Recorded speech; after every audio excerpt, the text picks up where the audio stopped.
Siddharth sir, ഇനി നമ്മൾ കുറച്ചു നേരം കൂടി ഇവിടെ നിന്നാ ഈ കമ്പനിയുടെ തൊട്ടടുത്ത് തന്നെ പുതിയൊരു കമ്പനി ഉണ്ടാക്കി നമുക്ക് ഇവര് പുതിയ ജോലി തരുമെന്ന് തോന്നുന്നു. നമുക്ക് പോയേക്കാം.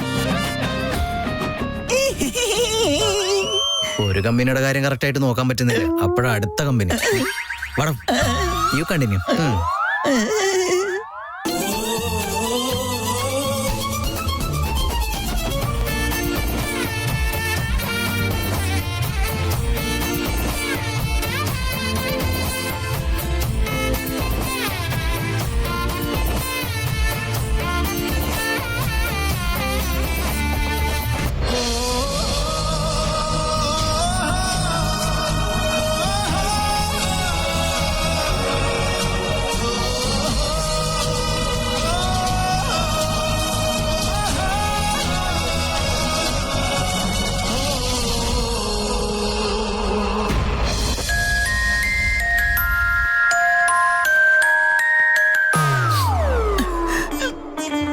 അല്ല, ഈ കമ്പനിക്കും ബോസിനും വേണ്ടി അഹോരാത്രം പണിയെടുക്കുന്ന ഒരേ ഒരാളായ എന്നെ ബോസ് ഒരിക്കലും ഇങ്ങനെ വേദനിപ്പിക്കാൻ പാടില്ലായിരുന്നു. എനിക്ക് അത്രയും കമ്മിറ്റ്മെന്റും ഡെഡിക്കേഷനും ഉണ്ട്. എന്നിട്ടും എന്റെ ബോസ് ഇത് മനസ്സിലാക്കുന്നില്ല. എന്നും ഞാൻ എല്ലാവർക്കും മുൻപ് ഇവിടെ വന്ന് എല്ലാ കാര്യങ്ങളും ചെയ്തു വയ്ക്കും. ഞാൻ വെറും ഒരു റോബോട്ടല്ല. എന്റെ മനസ്സും വേദനിക്കുമെന്ന് ബോസ് എന്തുകൊണ്ട് ചിന്തിക്കുന്നില്ല? ബോസ് ഒരിക്കലും ഇങ്ങനെ ചെയ്യരുതായിരുന്നു. അല്ല, ഒരുപാട് ജോലികൾ ചെയ്യുമ്പോൾ ചിലതൊക്കെ അങ്ങോട്ടും ഇങ്ങോട്ടും മാറും. അപ്പോ അത് വേഗം ചെയ്ത് ശരിയാക്ക് എന്നല്ലേ ബോസ് പറയേണ്ടത്? അല്ലാതെ ഇങ്ങനെ വഴക്ക് പറയണോ? ഇങ്ങനെ ഒരു അവസ്ഥ ആർക്കും വരാൻ പാടില്ല.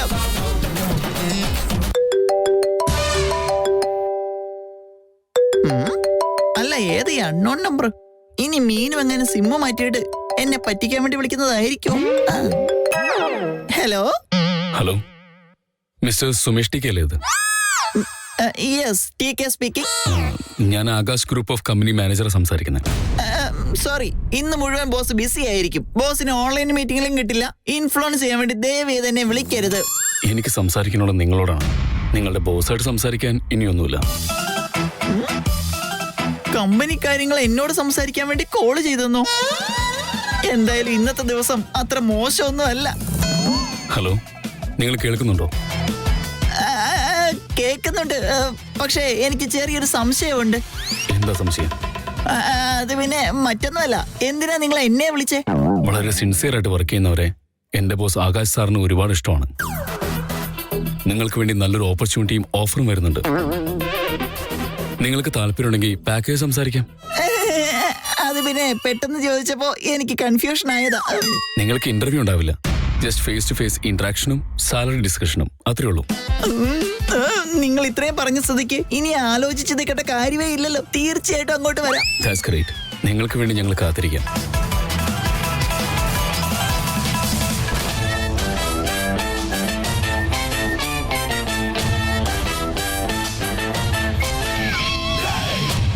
ബസ്, ഇത്രയും നാളായിട്ടും നിങ്ങൾക്ക് എന്റെ വില എന്താണെന്ന് മനസ്സിലായിട്ടില്ല.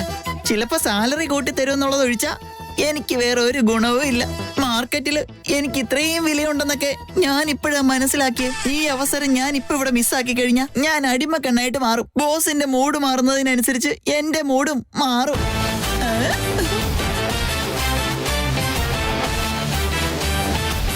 മിസ്റ്റർ വേദാന്ത് മേനോൻ, ഇനി ഞങ്ങളുടെ കയ്യിൽ നിന്ന് നിങ്ങൾക്ക് രക്ഷപ്പെടാൻ പറ്റില്ല.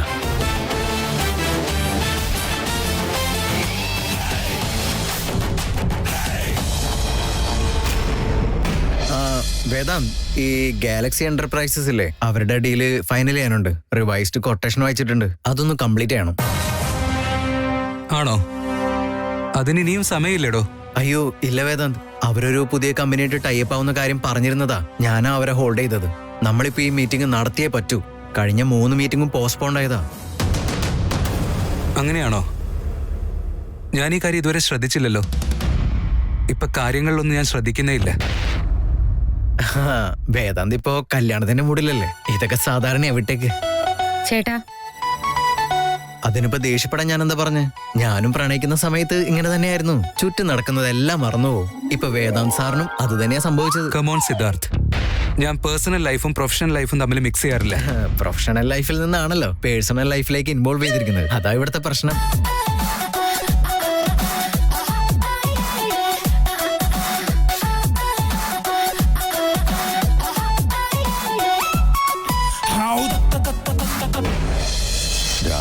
വീട്ടിലേക്ക് വരുന്നെന്ന് പറഞ്ഞു. ചെറിയമ്മ വരട്ടെ. അവള് വരുന്നതിൽ എനിക്ക് സന്തോഷമേ ഉള്ളൂ. പക്ഷെ ആവശ്യമില്ലാത്തത് പറയുന്നു ഓർത്തിട്ടാ ടെൻഷൻ. എനിക്കൊരു കോൾ ചെയ്യാനുണ്ട്.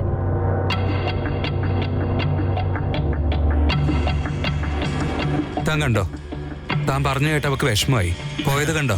ചേച്ചേ അങ്ങനൊന്നും ഫീൽ ആവല്ലേ വേദാന്ത്. ഞാൻ വേദാന്തിനെ ഓരോന്ന് പറഞ്ഞ് കളിയാക്കുന്നത് കേട്ടിട്ട് അവൾക്ക് നാണം വന്നെന്ന് എനിക്ക് തോന്നുന്നത്.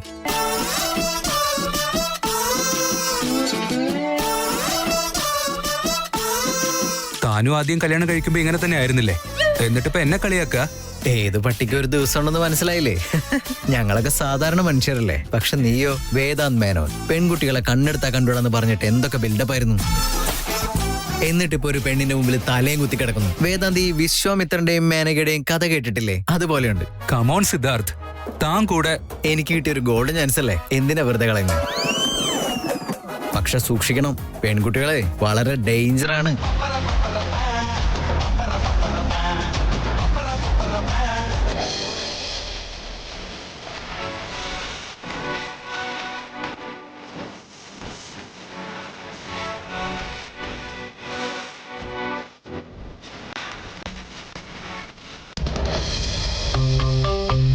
May I come in, sir? Oh, Sumesh, please come in. Please. Thank you. ഞങ്ങളുടെ ഓഫർ നിങ്ങൾ ഇത്ര പെട്ടെന്ന് അക്സെപ്റ്റ് ചെയ്യുന്നത് ഞങ്ങൾ തീരെ പ്രതീക്ഷിച്ചില്ല. ഒരു മാറ്റം എല്ലാവരും ആഗ്രഹിക്കുന്നതല്ലേ സാർ? ഞാൻ ആ കമ്പനിയിൽ ജോലി ചെയ്യാൻ തുടങ്ങിയിട്ട് ഒരുപാട് വർഷങ്ങൾ കഴിഞ്ഞു. കരിയർ ഗ്രോത്ത് ആഗ്രഹിക്കാത്തവരെ ആരും ഉണ്ടാവില്ലല്ലോ. Of course, correct. അതൊക്കെ ആലോചിച്ചിട്ട് തന്നെയാണ് നിങ്ങളെ വിളിച്ചത്. വേദാന്ത് വെഞ്ചേഴ്സ് ഇപ്പോൾ ഇത്ര ഉയരത്തിലെത്തിയാൽ നിങ്ങളുടെ കോൺട്രിബ്യൂഷൻസ് എന്തോരുണ്ടെന്ന് ഞങ്ങൾക്കറിയാം. മാത്രമല്ല വേദാന്തിനെ പോലെ ഒരു ബോസിനെ ഹാൻഡിൽ ചെയ്യണമെങ്കിൽ നിങ്ങൾ വളരെ ഗ്രേറ്റ് ആണ്. Thank you sir.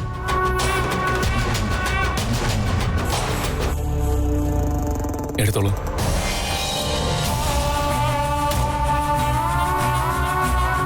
എങ്ങനെ ഇത്രയും നാളോടെ പിടിച്ചു നിന്നേ?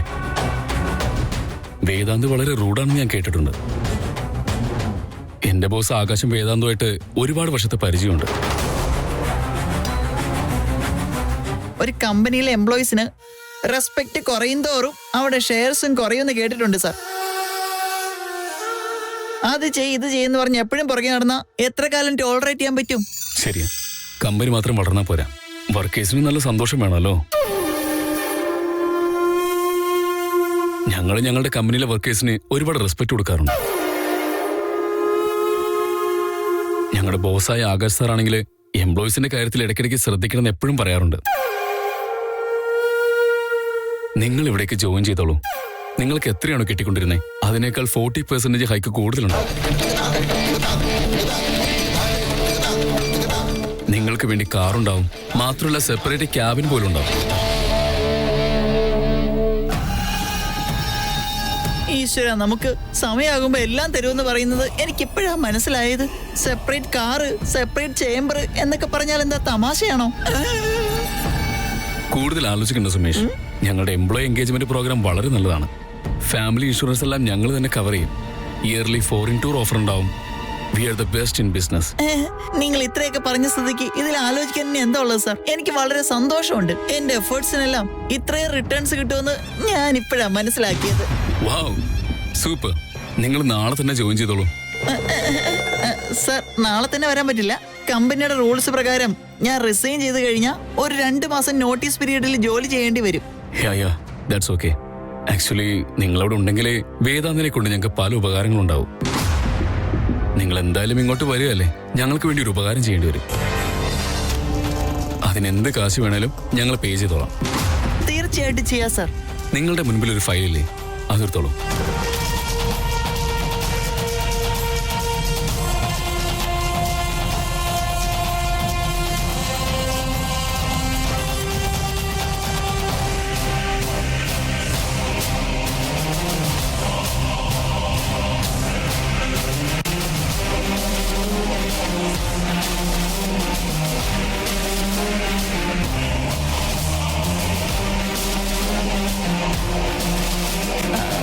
എന്താ സാർ ഇതൊക്കെ?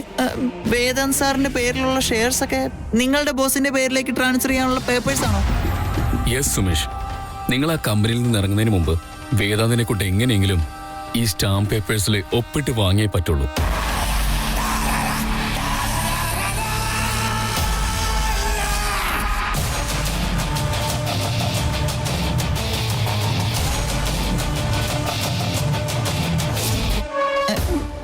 സർ, ഇത് സാറ് പറയുന്നത്ര എളുപ്പം നടക്കുന്ന കാര്യമല്ല. ഒരുപാട് റിസ്ക് ഉണ്ട്. റിസ്കിനനുസരിച്ച് കിട്ടുന്ന റിവാർഡും വളരെ അധികമായിരിക്കും സുമേഷ്. നിങ്ങൾ ഇത് ചെയ്തെന്ന സെപ്പറേറ്റ് പേയ്മെന്റ് ഞാൻ വാങ്ങിത്തരാം. അതൊരു വലിയ എമൗണ്ട് തന്നെയായിരിക്കും. ഇത് നിങ്ങളെ കൊണ്ട് ചെയ്യാൻ കഴിയും.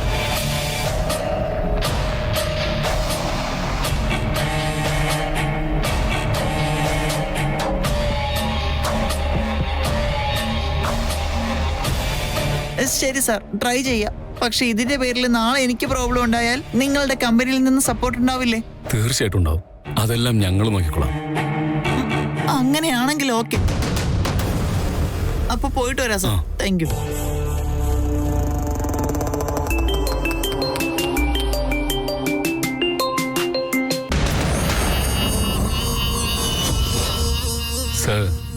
സാറ് പറഞ്ഞ പോലെ ഇര കൊത്തിയിട്ടുണ്ട്. ഒരു വലിയ സാമ്രാജ്യത്തിന്റെ പതനം ഇന്നു മുതൽ ആരംഭിക്കുകയാണ്.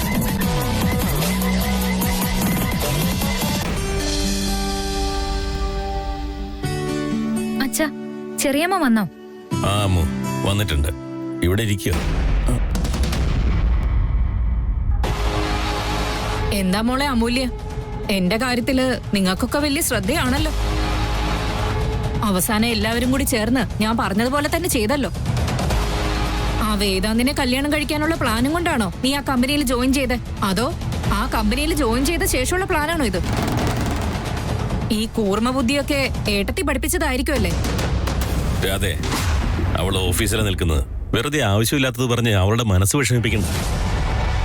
അവൾ ആ ബോസിനെയാണ് കല്യാണം കഴിക്കുന്നതെങ്കിൽ ഇനി മുതൽ ആ കമ്പനിയുടെ ഓണറും അവള് തന്നെയല്ലേ? ഞാൻ അവളോട് സംസാരിച്ച എന്ത് സംഭവിക്കാനാ? അവളുടെ ബോസ് അവളെ പറഞ്ഞു വിടൂ? ഇല്ലല്ലോ. കല്യാണം നടക്കാൻ പോകുന്ന കുട്ടിയല്ലേ, കാര്യങ്ങളൊക്കെ ചോദിക്കണ്ടേ? നീ എന്തായാലും മിടുക്കി തന്നെയാണല്ലോ. കാശുള്ള വീട്ടിലെ ചെക്കനെ തന്നെ വലിയിട്ടങ്ങ് പിടിച്ചെടുത്തല്ലോ. രണ്ടുപേരും കൂടി റോഡിൽ നിന്ന് കിഞ്ഞരിക്കുന്നത് കണ്ടപ്പോഴേ ഞാൻ വിചാരിച്ചത്. ഇപ്പൊ ഞാൻ വിചാരിച്ചതൊക്കെ സത്യമാണെന്ന് തെളിഞ്ഞല്ലോ. ചെറിയമ്മേ, കുറച്ചു നേരം കൂടെ വീട്ടിലുണ്ടാവുമല്ലോ അല്ലേ? എന്തിനാ അമ്മു? അല്ല, കുറച്ചു നേരം കൂടെ നിക്ക്, ഞാൻ അങ്ങോട്ട് വരുമല്ലോ. ചെറിയമ്മ കണ്ടിട്ട് ഒരുപാട് നാളായില്ലേ, നമുക്ക് നേരിട്ട് സംസാരിക്കാം. വാ വാ, മുഖത്ത് നോക്കി സംസാരിക്കാനാ എനിക്ക് കൂടുതൽ താല്പര്യം. വാ.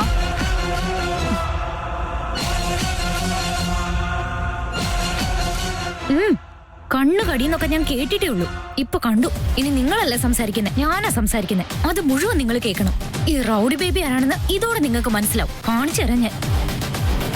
അവര് നമുക്ക് കൊട്ടേഷൻ തന്ന ഡേറ്റ് താനൊന്ന് റിമൈൻഡ് ചെയ്യിക്കണം. വേദാൻ, എനിക്ക് അർജന്റായിട്ടൊന്ന് വീട്ടിലേക്ക് പോണം. അർജന്റായിട്ട് വീട്ടിലേക്ക് പോണോ? എന്തെങ്കിലും പ്രശ്നമുണ്ടോ? ഞാൻ കൂടെ വരണോ? വേണ്ട വേദാൻ, സാരമില്ല, ഞാൻ തന്നെ മാനേജ് ചെയ്തോളാം. ഇത് എന്റെ പ്രശ്നോ, ഞാൻ തന്നെ മാനേജ് ചെയ്തേ പറ്റൂ. ഇപ്പൊ കമ്പനിയിൽ രണ്ടുപേരും ഒരുമിച്ച് നിന്നിട്ട് ഒരു കാര്യം നടക്കുന്നില്ലല്ലോ. കല്യാണം കഴിഞ്ഞാ പിന്നെ വർക്ക് ഫ്രം ഹോം ആയിരിക്കും. ശരി, നീ ഇപ്പൊ പൊക്കോ. എന്തെങ്കിലും പ്രോബ്ലം ഉണ്ടെങ്കിൽ എന്നെ വിളിക്കണേ, ഞാനപ്പോ വരാം. ശരി, ബൈ. ബൈ.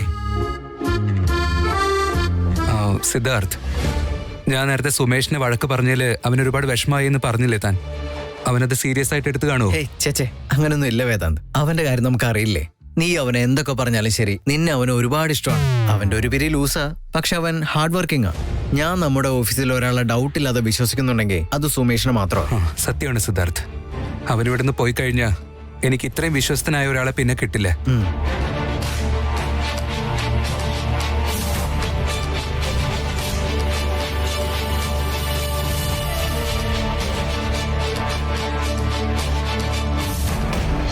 നരകത്തിന്റെ വാതിലിൽ മുട്ടിയിട്ട് തിരിച്ചു വന്നവളാ ഈ ഞാൻ.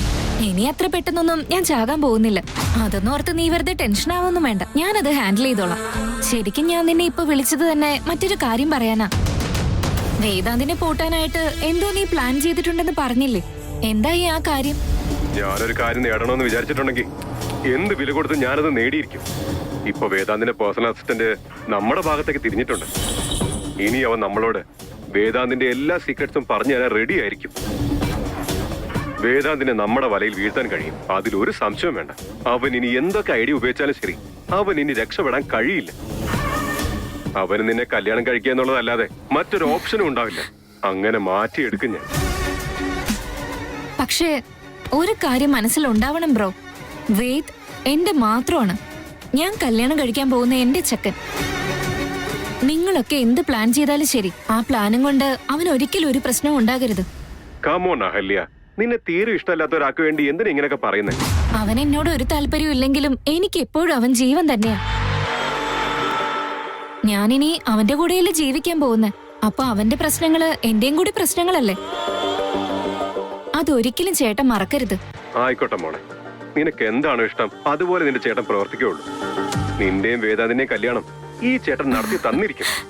ഓക്കെ ചേട്ടാ.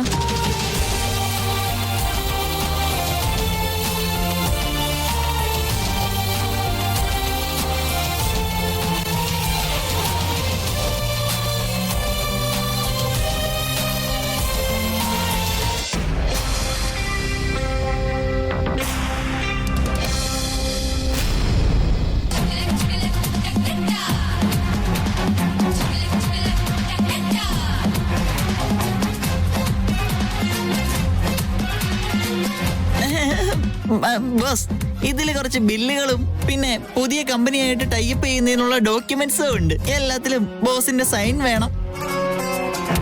ഞാൻ കുറെ നേരമായി തന്നെ വിളിച്ചോണ്ടിരിക്കുവല്ലേ. താനെന്താ ഫോൺ എടുക്കാഞ്ഞ്?